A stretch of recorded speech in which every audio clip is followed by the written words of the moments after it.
চারঘাটে ৭ November জাতীয় বিপ্লব ও সংহতি দিবস উদযাপন। স্টাফ রিপোর্টারের প্রতিবেদনে দেখুন বিস্তারিত।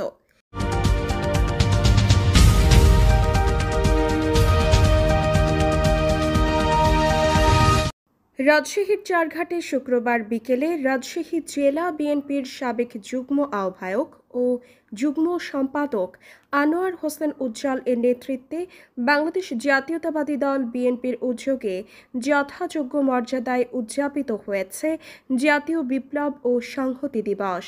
অনুষ্ঠানে স্থানীয় বিএনপি ও অঙ্গ সংগঠনের বিপুল সংখ্যক নেতাকর্মী উপস্থিত ছিলেন।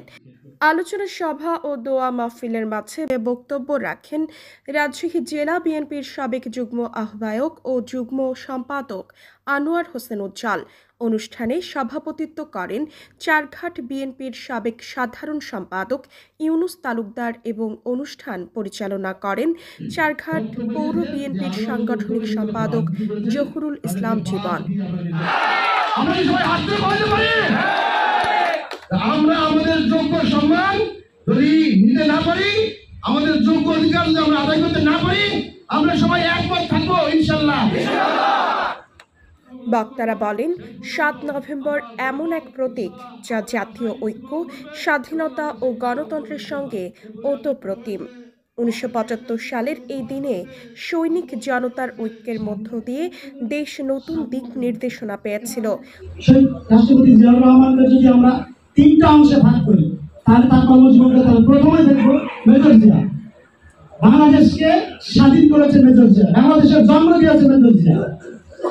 সেনাবাহিনীর উপপ্রধান হিসাবে যদি তাকে আমরা দেখি, স্বাধীন বিপ্লব মুজিব কারাগার থেকে বাংলাদেশের স্বাধীনতা সার্বভৌমত্ব তিনি রক্ষা করেছেন। রাষ্ট্রপতি জিয়াউর রহমানকে যদি আমরা দেখি, তাহলে এদেশকে সাজিয়েছেন তিনি, এদেশকে যেমন জন্ম দিয়েছেন, বাঁচিয়েছেন, আবার সাজিয়েছেন। প্রধান অতিথি আনোয়ার হোসেন উজ্জ্বল বলেন, ৭ নভেম্বরের চেতনা আমাদের জাতীয় ঐক্যের প্রতীক। শহীদ জিয়াউর রহমানের আদর্শে অনুপ্রাণিত হয়ে আমরা গণতন্ত্র পুনরুদ্ধারে কাজ করে যাব। শহীদ রাষ্ট্রপতি জিয়াউর রহমানের আদর্শকে আপনারা বুকে লালন পালন করবেন। শহীদ রাষ্ট্রপতি জিয়াউর রহমানের সুযোগ্য শহীদ দেশনেত্রী বেগম খালেদা জিয়ার আপসের নেতৃত্বকে আপনারা লালন পালন করবেন এবং যিনি বাংলাদেশ জাতীয়তাবাদী দলকে সুসংগঠিত করার কাজ করে যাচ্ছেন এখন পর্যন্ত নিরলসভাবে, আগামী দিনের অহংকার, আগামী দিনের প্রধানমন্ত্রী, আগামী দিনের রাষ্ট্রনায়ক, বিএনপির ভারপ্রাপ্ত চেয়ারম্যান তারেক রহমান সাহেবের নেতৃত্ব আপনারা সকলে মেনে নিয়ে, এবারকার নির্বাচন অত্যন্ত জটিল, তাই আমরা অন্যদিকে না যে আপনারা সকলে ঐক্যবদ্ধ থাকবেন এই আহ্বান রেখে আপনাদের সকলে সুস্বাস্থ্য দীর্ঘায়ু কামনা করছি। আপনারা যে এখানে উপস্থিত হয়েছেন তার জন্য আপনার কাছে কৃতজ্ঞতা স্বীকার করছি। বিশেষ অতিথি হিসেবে উপস্থিত ছিলেন বাঘা থানার সাবেক সভাপতি অধ্যাপক জাহাঙ্গীর হোসেন, চারঘাট উপজেলা বিএনপির সাধারণ সম্পাদক মুরাদ পাশা।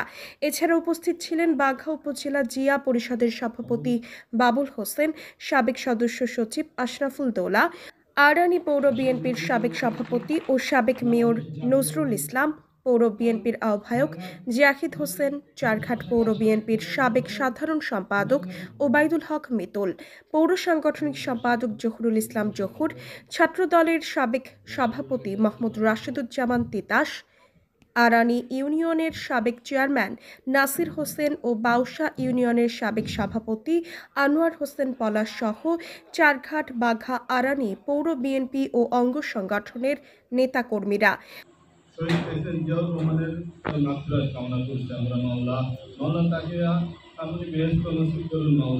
অনুষ্ঠান শেষে শহীদ রাষ্ট্রপতি জিয়াউর রহমান ও সকল শহীদের আত্মার মাগফিরাত কামনা করে দোয়া মাহফিল অনুষ্ঠিত হয়।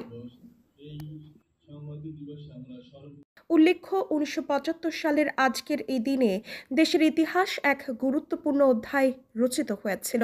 এই দিন সৈনিক জনতার ঐক্যে একটি বিপ্লব সংগঠিত হয়, যার নেতৃত্ব দেন স্বাধীনতার ঘোষক জিয়াউর রহমান। এই বিপ্লবের মধ্য দিয়ে দেশের রাজনৈতিক স্থিতিশীলতা ফিরে আসে, মুক্তিযোদ্ধারা সম্মান ফিরে পান এবং গণতন্ত্রের পথে বাংলাদেশের যাত্রা নতুনভাবে শুরু হয়।